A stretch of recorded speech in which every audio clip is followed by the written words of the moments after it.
অনেক তো হলো রুই কাতলা, এবার না হয় একটু ইলিশেতেই মজি।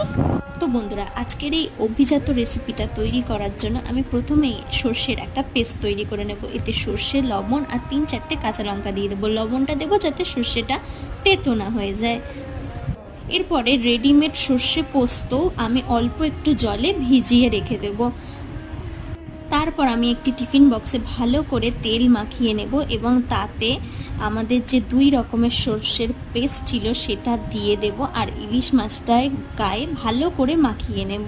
যেহেতু আমি সর্ষের পেস্ট তৈরি করার সময় লবণ দিয়েছিলাম, তাই এখন সামান্য একটু লবণ দেব আর হলুদ গুঁড়ো দেব, দিয়ে আবার আমি এটা ভালো করে মাখিয়ে সুন্দরভাবে সাজিয়ে এবার আমি এতে 2-3টে কাঁচা লঙ্কা চিড়ে উপর থেকে দিয়ে দেব একটু সুন্দরভাবে এটাকে সাজানোর জন্য। তারপর একটা ফ্রাইং প্যানে জল দিয়ে এটাকে ভাপানোর জন্য বসিয়ে দেব। 20 মিনিট মতো ভাপিয়ে নিলেই তৈরি আমাদের ইলিশ ভাপানো